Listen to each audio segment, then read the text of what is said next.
On continue Qu'est-ce qui se avec passe maintenant? notre Gilles Babinet américain, Brian Solis. Where is Brian? Yes, where is Brian? Well, Brian is in the kitchen. Non, Brian est live d'Austin. Il m'a fait l'honneur de venir. Ça marche! Non mais non. Yes, it works! Non mais c'est extraordinaire. Grâce au digital, on a Brian qui est à Austin, à South by Southwest, et qui va venir nous parler du future of business et comment est-ce que le digital change les donnes aussi de comment est-ce qu'on va travailler demain. Hey Brian, how are you doing? Brian, Yes, hi. Hello, everybody. Hi, over to you, Brian. Bonsoir, my name is Brian Solis. Patching in from Austin, Texas at South by Southwest. It's a shame that I cannot be there with you, but I do look forward at least with sharing some of my ideas and hopefully your ideas, and together we can actually bring about some meaningful change. So I'm going to spend just a few minutes sharing with you my thoughts as to what I actually believe is the future of business. And, you know, the future of business has very little to do with business. I know that might sound strange, but I actually think it starts with you and me. I think the future of business is about bringing people back together, bringing the principles back of relationships, back into sort of the meaning or the essence of what business is. So the future isn't what it used to be. I share this visualization, hopefully you can see it. I share this with you because we come to this moment right now based on our life experience, based on our work experience, based on our education, our family, our friends, what we've learned along the way, and we sort of follow this path based on all of that combined. And I guess what I'm saying is that the future will follow that direction naturally, just because it is the path that we're on. What if it wasn't predictable? What if it wasn't meant to follow this path? What if you could change the future based on not who you are right now, but who you want to be? I have this philosophy, be, do, get. Figure out who it is you want to be. Do the things that help you get ultimately what it is that you set out to do. When I was in Paris in December, I talked about the future of innovation. And I had mentioned that the future, it's going to happen. And we have two choices. One is that it's going to happen to us, or it's going to happen because of us. And by that I mean people are going to invent the future. People are going to change things, and it's going to either affect us or we can be part of the change. The change is ours to define, and a lot of us tend to undermine or think our way out of change. We tend to have critical thinking, for example, but we can't do that, but this might not work, what about this? What if we could actually talk ourselves into changing? I know change is hard. No one likes to change, but I think that's kind of what it takes. No matter how creative our ideas, this just isn't about that time where we can all jump on the latest trends and all of the latest gadgets and all of the latest social networks and all of the latest apps to define who we are. We have to use these tools to voice, to visualize who we are. Because all we're doing right now is taking all of this opportunity, all of this innovation, all of this technology, and we're bringing it into the processes that we follow today. We're putting them into the boxes, the way that we see the world today, the way that we were brought up to operate within this world. But none of that has to define you.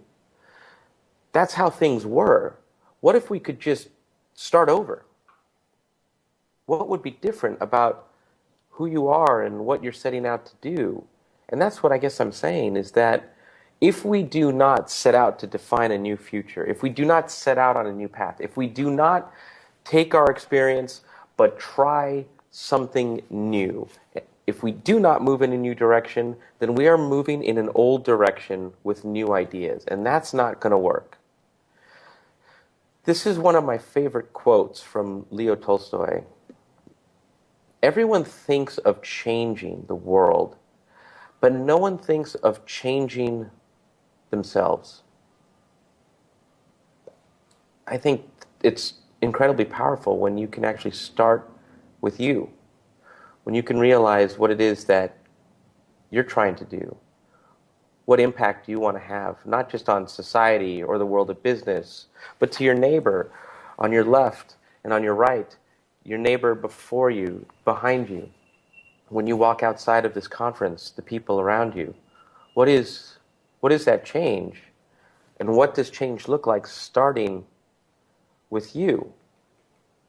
See, I believe that if necessity is the mother of invention, which is a really popular saying in any language, then vision is the father of innovation. That's where things have to begin, is a vision for where you see things going. And so I'm going to leave you with this last slide. Sure, it's a hashtag, but it stands for, what do you stand for? Because that's where this begins. Personally, I used to cover technology. I used to talk about innovation. I still do. I write books about the future of business. And then I had sort of this wake-up call as I was writing the next book.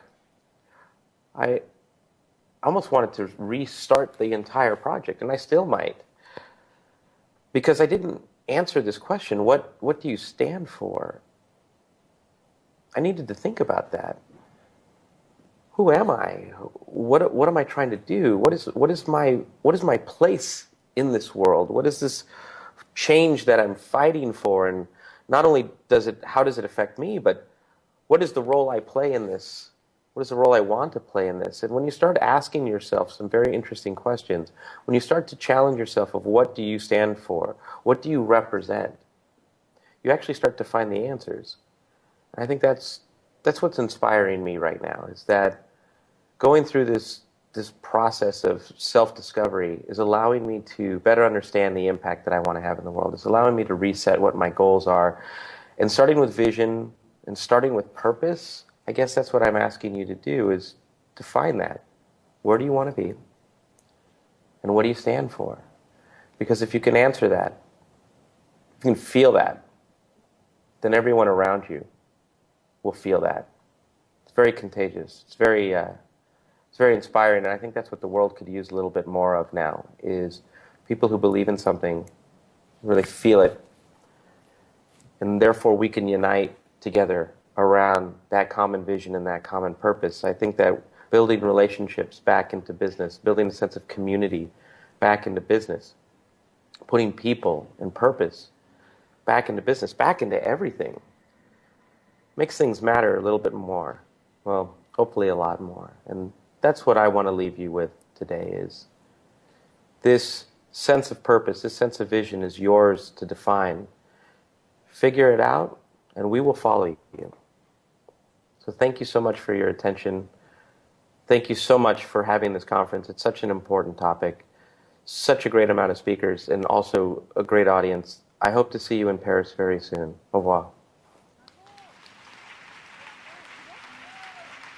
Bravo!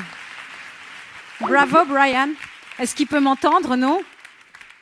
C'est étonnant hein, d'avoir cette conférence en direct d'Austin comme ça. Bon, en anglais, c'est pas évident, hein, je vous l'accorde. Moi, j'ai retenu deux choses en fait là, hein, de son intervention et puis du panel éducation avant. C'est, on n'est pas obligé de subir sa vie, quoi. On n'est pas obligé, chacun de nous ici, quoi. On peut faire des choses pour changer le futur, ça c'est sûr, et inventer le futur. Ça aussi, je l'ai retenu.